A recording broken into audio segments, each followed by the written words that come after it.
अरे हमको तो इतना भूख लगा है, पता नहीं कहाँ रह गई। अरे बहू रानी, देखिए आपने जो बोला था आपका व्यंजन वो बना के लाए हैं, वो यही जो आप बोले। अरे वाह, देखने में तो बहुत स्वादिष्ट लग रहा है। तनी जल्दी दो, बहुत भूख लगा है। खाइए। दुलारी दीदी, हाँ। खा के बताइए कि कैसा लगा है आपको।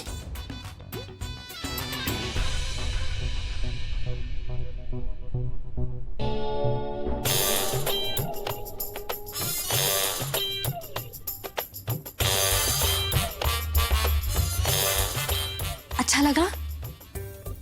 बहुत बढ़िया। का है, हम कभी ऐसा चीज खाए नहीं ना है, तो हमारे पास उस शब्द नहीं है बोलने के लिए। क्या करे, हम ही तो बोले थे ना इसको बनाने के लिए, अब भुगतना तो पड़ेगा ही। बड़की भाजी, अरे खाओ, बहुत बढ़िया है, खाओ। हाँ बहुत अच्छा बना है, मुझे तो हम कह रहे थे। और दे आपको? नहीं, आप दिव्या को दो ना, उसको भी तो चाहिए। हाँ भाभी, हमें भी दे दीजिए। माँ ने तो आलू के पराठे खाने ही नहीं दिए। हाँ, अरे हाँ, हम अपनी प्यारी नंद को नहीं देंगे। अरे हम कितना दिल से बनाए हैं, पता है इसको क्या बोलते हैं? डोसा। और ऐसे मत खाना, हाँ, इसका स्पेशल चटनी होता है, वो भी हम बड़े दिल से बनाए हैं। आराम से, सब इधर ही बैठे। अरे दिव्या बेटा, वो तुम जो पराठा और सब्जी बनाई हो वो दो ना अनुराग को, है तुम्हारा खाने का भी मान तो रखना चाहिए, है दो। अब सासू मैया, वो सबके लिए बना है तो यही खा लेंगे ना, ये भी यही दे देते हैं। गए काम से। तुमने बनाया? हाँ, हमने ही बनाया है, खाइए।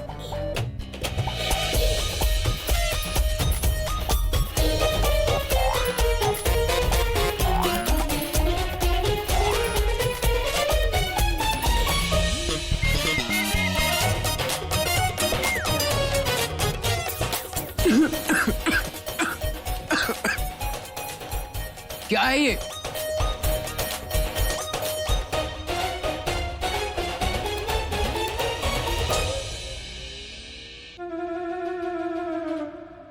आपको भी नहीं पता है?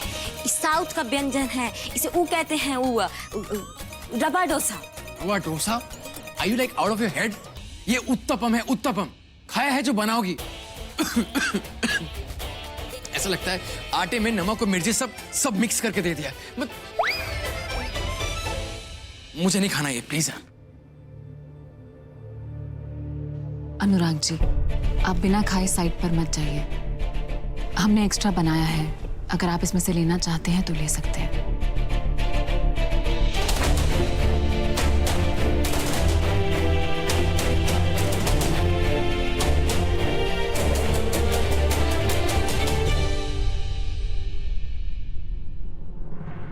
Thank you sister.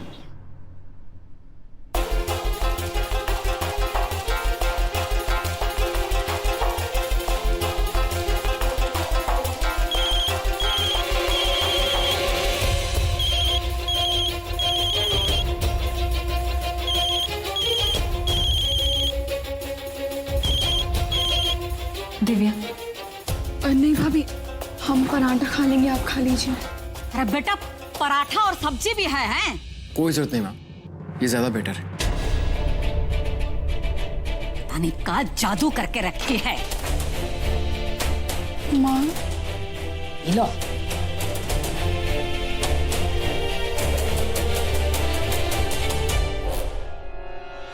हाँ ना बोलो। हाँ, आज हम पक्का मिल रहे। अभी हम ना घर से पूजा के सामान का विसर्जन करने के बहाने निकलेंगे, तो तुम ना हमें रास्ते में मिलो, फिर चलते हैं शेखर के माँ बाप से मिलने, ठीक है? बहुत परेशान किए टुच्चे वकील ने, अब इसकी कुंडली का दोष मिटाना ना बहुत जरूरी हो गया हमारे लिए। चलो मिलते हैं।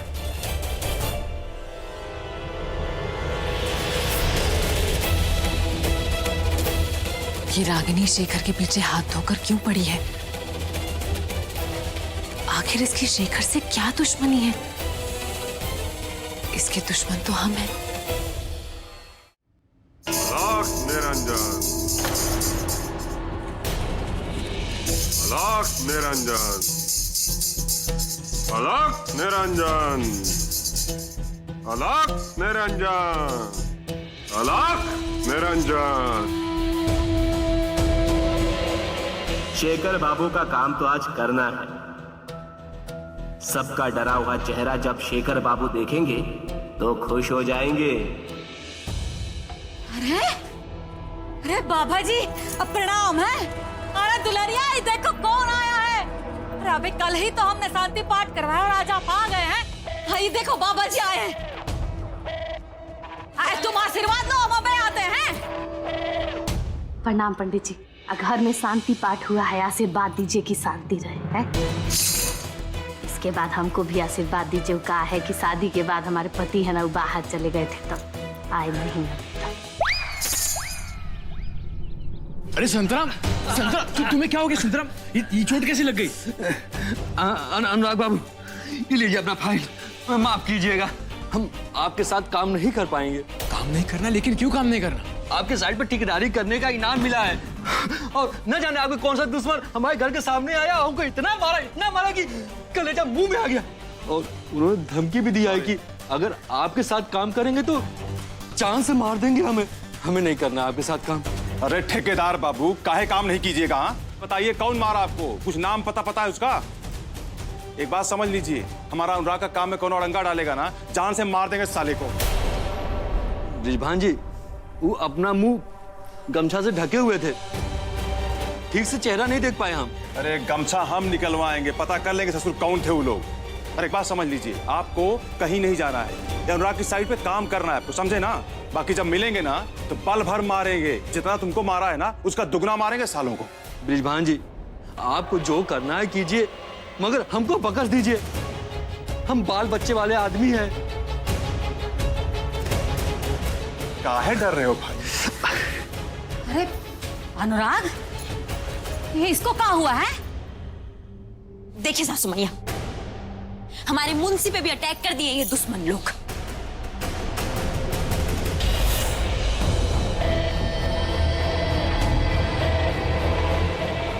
लेकिन ये सब कर कौन रहा है?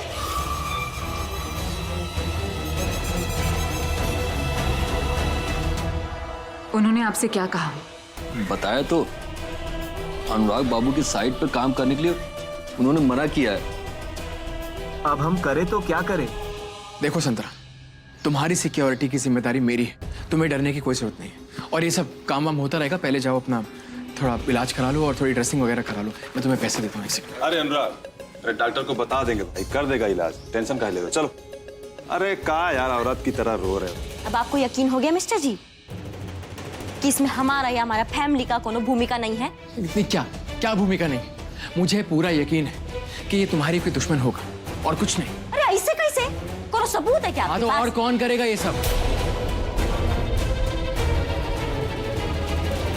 जब से इस सृष्टि घर में आई है ना, हमारा घर में तो मुसीबत ही आ गया है। पहले हमारा बिस्सू का जिंदगी बर्बाद कर दिया और अब अशांति फैला दिया हमारे घर में। किसी भी घर की सुख शांति वहां रहने वाले लोगों के कर्मों का फल होता है, किसी के आने जाने से कुछ नहीं होता। माँ, मुझे तो ये समझ नहीं आता, हर बात में सृष्टि कहाँ से बीच में आती है? अब उसमें उसकी क्या करती है? साला इस नए दुश्मन का पूरा कच्चा चिट्ठा ही नहीं मिल रहा। एक तरफ ही बाहर का बिलेन और दूसरी तरफ ही घर की नागिन, कुआं और खाई वाला मामला हो गया हमारे साथ। ये रागिनी ये सब क्यों कर रही है? पहले हमें और शेखर को फंसा दिया और अब घर वालों को डरा धमका रही है। आखिर इसे ये सब करके क्या मिलेगा?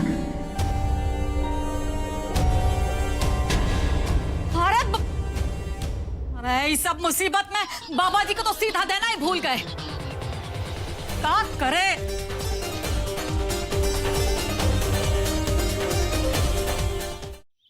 सृष्टि के पापा का एक केस लड़ना जरूरी है क्या? वो कैसी भी है हमारी बेटी है ना? बेटी है नहीं, बेटी थी। फिलहाल वो हमारे लिए सिर्फ एक असामाजिक तत्व है जिसने हमारे मुवक्किल का जीना हराम कर रखा है। सृष्टि के पापा, पर कचहरी में और भी तो वकील होंगे ना, तो आप ही काहे लड़ रहे हैं केस? सुरेखा जी, आपको याद होगा एक बार विद्वान जी के परिवार ने हमारे परिवार की इज्जत बचाई थी। अब हमारी जिम्मेदारी बनती है उनका मान रखने की। और हाँ, हम सृष्टि के पापा नहीं हैं, हम सिर्फ सुमेर के पापा हैं।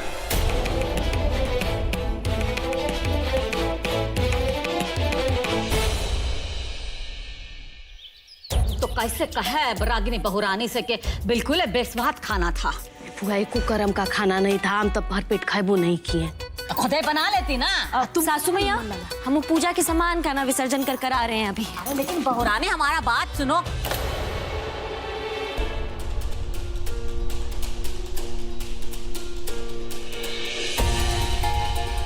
इस समय पर कहाँ चल दी है?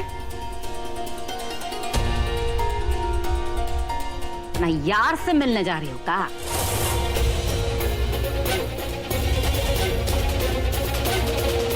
हम काम से बाहर जा रहे हैं। तो इसका मतलब है कि तुम्हारा काम कचहरी में होगा, है? हाँ, कोर्ट जा रहे हैं। देख रही हो बुआ, कमाल के बहू है तुम्हारी, है? 4 दिन इससे सती सावित्री का नाटक नहीं हुआ, 4 दिन में तैयार होकर के जा रही हैं अपना यार से मिलने। कानून की देवी पर बहुत तरस आता है, लेकिन अभी हम कुछ भी नहीं कर सकते। हमारे बीच चाहे जैसा रिश्ता हो, लेकिन एक औरत का अपमान नहीं होना चाहिए। अब हम जितनी जल्दी इसके माथे का कलंक मिटा पाएंगे, उतनी जल्दी इससे जिल्लत से छुटकारा मिलेगा। अगर आप में मैनर्स, तमीज, अक्ल नाम की चीज नहीं है तो बात करने की कोई जरूरत नहीं है। सृष्टि जी, अगर आप गई तो आप आएंगी नहीं।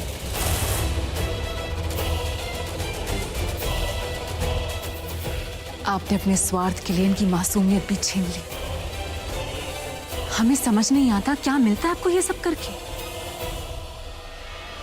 हमारी छोड़ो और अपना देखो। अगर घर से बाहर जाना है ना तो सामान समेत जाओ, समझी? हम इस घर में कानूनन हक से रह रहे हैं और बाहर काम के लिए जा रहे हैं। ना तो आप हमें यहाँ रहने से रोक सकती हैं और ना ही बाहर जाने से।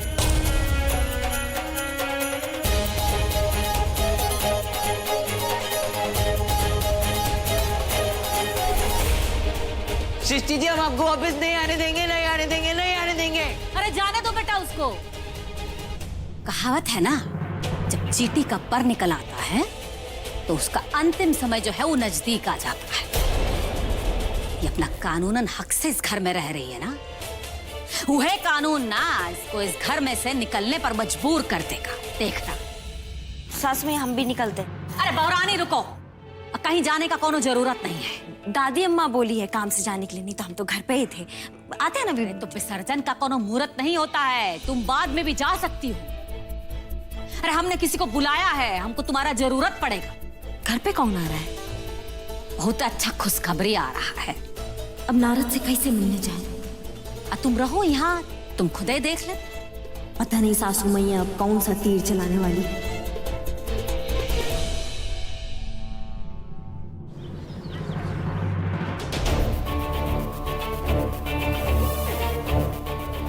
क्या वीडियोग्राफी किया है भाई जगन भाई, मजा आ गया। बस इन सबके डरे हुए चेहरे देखकर बहुत दिल को सुकून मिल रहा है, बहुत सुकून मिल रहा है।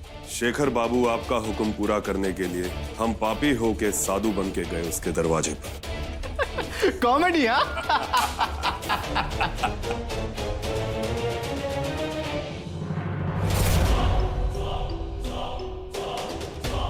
तो ठीक है जगन जी, आपका काम हो जाएगा। आप जैसे अच्छे लोगों की वजह से तो हम यहाँ बैठे हैं। अब आप जा सकते हैं। ठीक है तो वकील साहब, मैं चलता हूँ। ठीक है।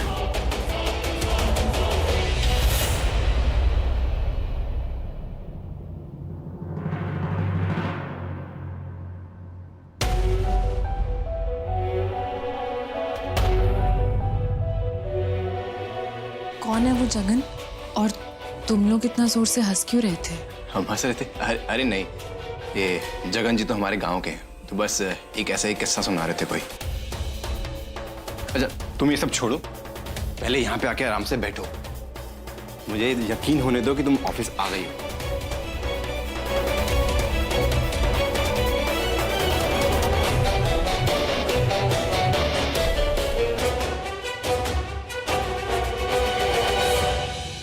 हम वापस तो आ गए हैं शेखर, लेकिन काम शुरू करने से पहले तुम्हें एक जरूरी बात बताना चाहते हैं। वो रागिनी बुरी तरह से तुम्हारे पीछे लगी हुई है। मेरे पीछे लग गई है मतलब? दीदी जी को फोन लगाया जाए जरा। और दीदी जी हम क्या सोच रहे थे कि एक बारी मिला जाता ना तो एक तो बात बताना था। नारद, अब हम क्या करें? इस सासू मैया ने ना हमें रोक के रखा हुआ है। पता नहीं कौन महात्मा आ रहा है आज हमारे घर पे। अच्छा ये सब छोड़ो, ये बताओ कोई नया खबर मालूम पड़ा क्या उसके बारे में? अरे मिला है ना दीदी जी, हम उसके पता पे तो गए थे लेकिन ससुरा वहाँ ताला लगा हुआ था। वैसे हमें ना उसके कॉलेज का प्रिंसिपल मिल गया है और उसने दरोगा की हर एक बात को कंफर्म किया है। लेकिन हमें उसके माँ बाप से तो मिलना ही पड़ेगा ना। उनका घर का एड्रेस मालूम करने का कोशिश करो। अरे आप एकदम में चिंता मत कीजिए, हम प्रिंसिपलवा से ना उसके माँ बाप का एड्रेस ले लिए हैं। ठीक है, तो फिर उनके घर चलते हैं। हाँ चलते हैं ना दीदी जी, मिलिए, वो एक तो बात भी बताना है आपको।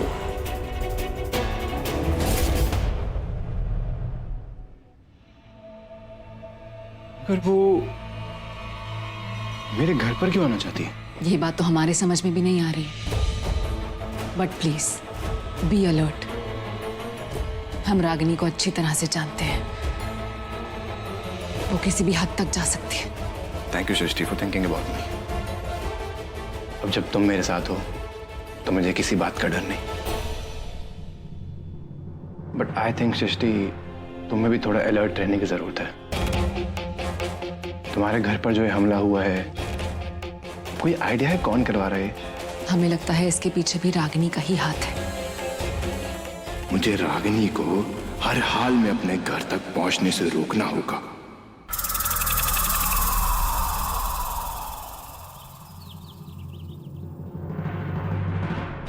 ए फुआ, तुम इतना दूर में क्या घूर फिर कर ले हो? बताओगे कुछ? दुलरिया, ऐसा नया धमाका करेंगे ना कि वो कानून वाले का सब कुछ चल के स्वाहा हो जाएगा। फुआ वैसे कहेंगे तो तुमको बुरा लग जाएगा। बाकी हर बार तुम धमाका का बात करती हो, घर में कोनो और धमाका कर देता है। तो इनकी बताओ हमको कि क्या करने वाली हो तुम? अरे अब बोलने का समय नहीं है दुलरिया, आँख खुला रखो और देखती जाओ, समझी? अब फुआ हम तो आँख खुले रखते हैं, बाकी हम देखते हैं कि तुम सोचती कुछ हो और वो कुछ हो जाता है।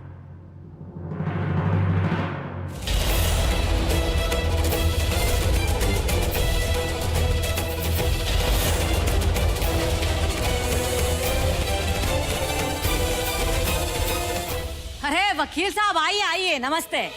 दुलरिया देख रही हो, हमें बचाने वाले मसीहा खुद ही यहाँ चलकर आ गए हैं। जाओ दुलरिया, जाके तनी चाय नाश्ते का बंदोबस्त करो, जाओ जाओ। आइए वकील बाबू। नहीं भाभी जी, हमें किसी भी चीज की जरूरत नहीं है, हम ठीक हैं। अरे देवर जी देखिए तो कौन आया है। अरे नमस्कार पुरुषोत्तम बाबू, कब से आपका इंतजार कर रहे थे। अरे हम तो भौजी से कह दिए थे कि भाई पुरुषोत्तम बाबू ने हाँ कह दिया है ना, तो मतलब समझिए कि जितना समस्या है सब खत्म। रिजवान जी, इस फाइल में हमने आप लोगों की सारी समस्याएं लिख दी हैं।